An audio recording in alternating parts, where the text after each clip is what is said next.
Hi and welcome to the shed. This is where the magic happens. A lot of you have been asking for a video showing on how I make my pins. I'm not great at this video like, so you've got to bear with me. But basically what I use is the dremel, hacksaw blades. I'm not really set up, but I use, I'm not sure if you can see that, but that's 3mm threaded rod, brass of course, and plain 3mm brass rod. Now first we're going to make the ends of the pin. Now this end on the dremel is fine for gripping a 3mm rod. If you're going to use for the actual pins to grip like a key pin or something like that, then you're going to need the little chuck. Now if you got a dremel and it only comes with that, you can buy these off Amazon. Don't buy the real cheap ones, they are absolute junk. The ones that are 2 for £8 or something like that, they are absolute rubbish. This one I think was £9 on its own and it's lasted ages. Just keep it clean, bash out the end, and we're good to go. Right, firstly what we're going to try and make is the end of a pin. I'm really not sure if you're going to be able to see this. I'm recording on my phone. Okay, we have various types. There's one made out of the threaded rod. Forgive me for the noise, I don't have expensive software to edit this, so what you see is what you get, I'm afraid. Right, here we go. This is going to be noisy, so I can't really talk over it, but what we're basically going to do is use a junior hacksaw blade, and we're going to cut into the threaded rod in a few places so that when we come to file it in a minute, it stays round and center. If you just go, I found if you just go straight in with the file, your pin ends up offset. So yeah, here we go.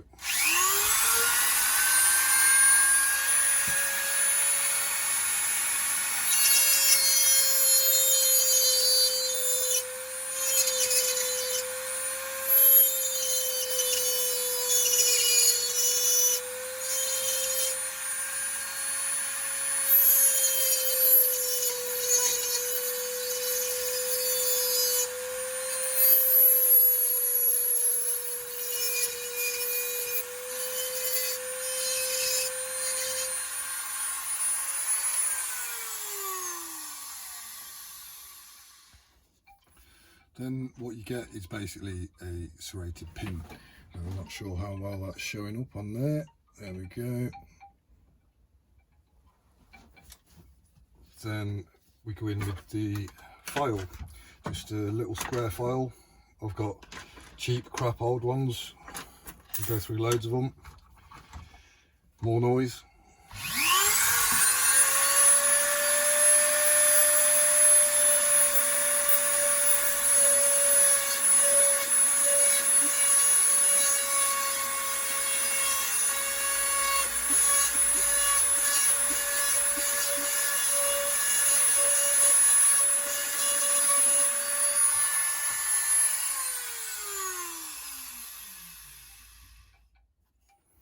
And there we have the start of it. Now that's quite rough. I like to use a little bit of wet and dry sandpaper. The smoother you get that, the smoother it's going to glide in and out of the other part of the pin.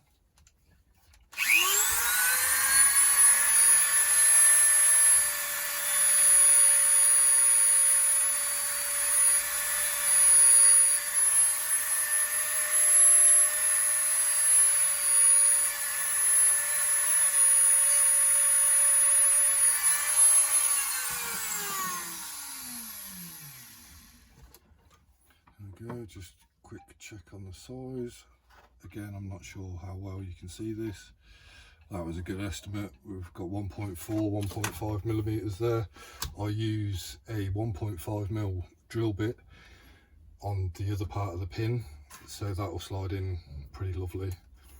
Then at the end here you can add serrations or whatever later. I tend to make quite a few of these and then decide when I'm actually making the lock what I'm going to do with it.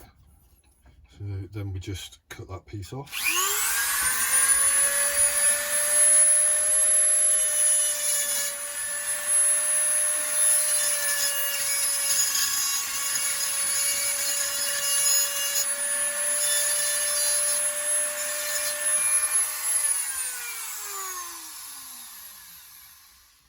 Now I go most of the way through with the hacksaw, but if you go all the way through, they tend to fly off and you end up on your hands and knees around the shed looking for little bits of metal. But you can just snap it off and then file that bit later. There's another one of those. So next we want the inside bit of the pin, and this is the best tip.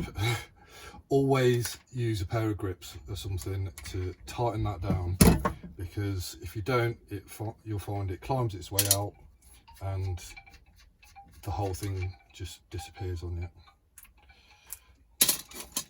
Then we change to the little chuck.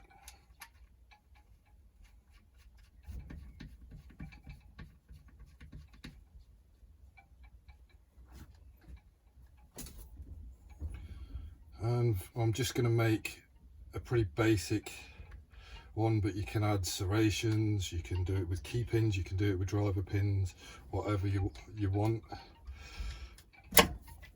Again, a little tighten down, it helps you in the long run. Now what we do to make the hole through the centre is a good old pair of mole grips, 1.5 mil drill bit, clamp that up good and tight. Then you turn it on, keep this steady, and you feed the bit into the hole. I'm not sure how well this is going to show up again, and it's not the easiest thing in the world to do. Be very careful. I've used pre-made key pins and driver pins before that once the drill bit starts going in, they shatter and you end up with bits everywhere. Watch your eyes, watch your face, be careful. Right, noise again.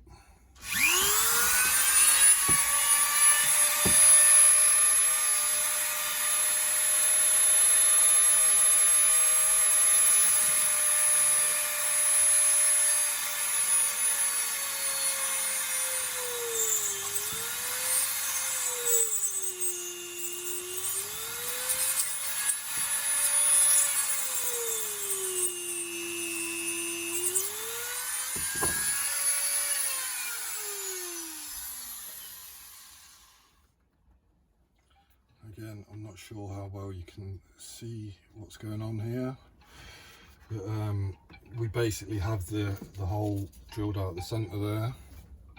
Then your other piece will now fit in. You can adjust the length of your pin with a file or put it back in the Dremel, whatever you want. So then you know how far up you want to go. So then you just cut off your piece. More noise.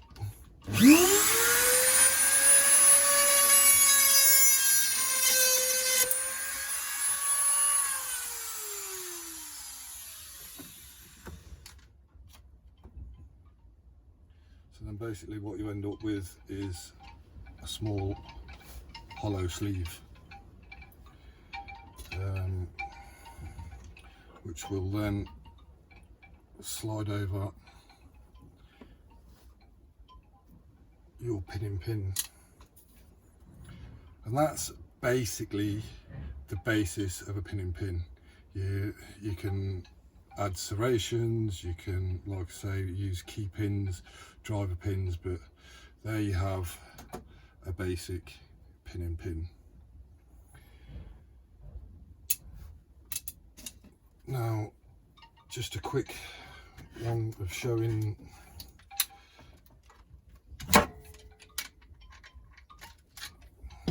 sorry, can't talk and concentrate at the same time.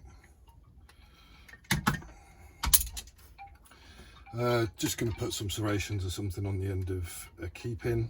Now at the minute I'm using the largest key pin size, that's a 3mm key pin. Not many locks take that, but for the purposes of filming I thought that's probably the best to go with.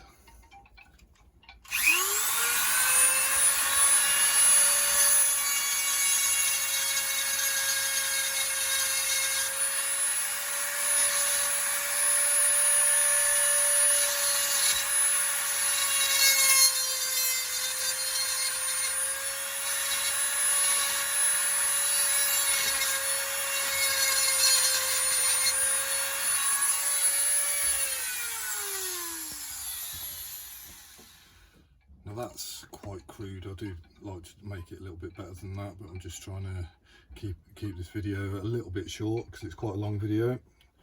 Now that's quite rough. That will get hung up in the lock and your key probably won't work. Again, I'll just go in with a little bit of sandpaper. Myself, I'm probably a little bit anal about this, but I like to polish them up as well, but it's not really necessary. Just take off the burrs and away you go.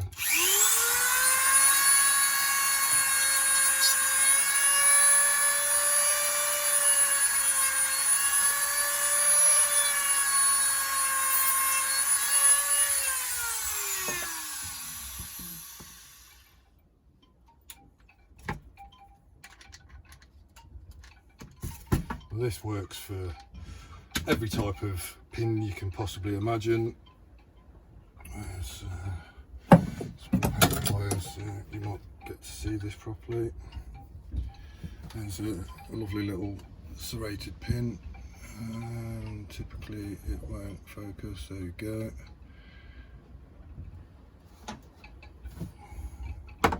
But you can do all sorts with that. You can round off. There's other things you could use. You could use files, a Stanley blade. If you're going to use one of them, be very careful. What I like to do with that is get a block of wood, jam it in so that's not going to fly off somewhere, and then obviously with this in the Dremel, just that makes some lovely fine serrations. Use rounded files and stuff to make roundovers, or a little square file to take some out and make a nice spool pin. But there you have it. That's basically how I make my pins. If you've got any questions or comments, drop one in the comments and I'll try and answer as best as I can. Like I said, I'm new to all this. So bear with me. Thank you very much.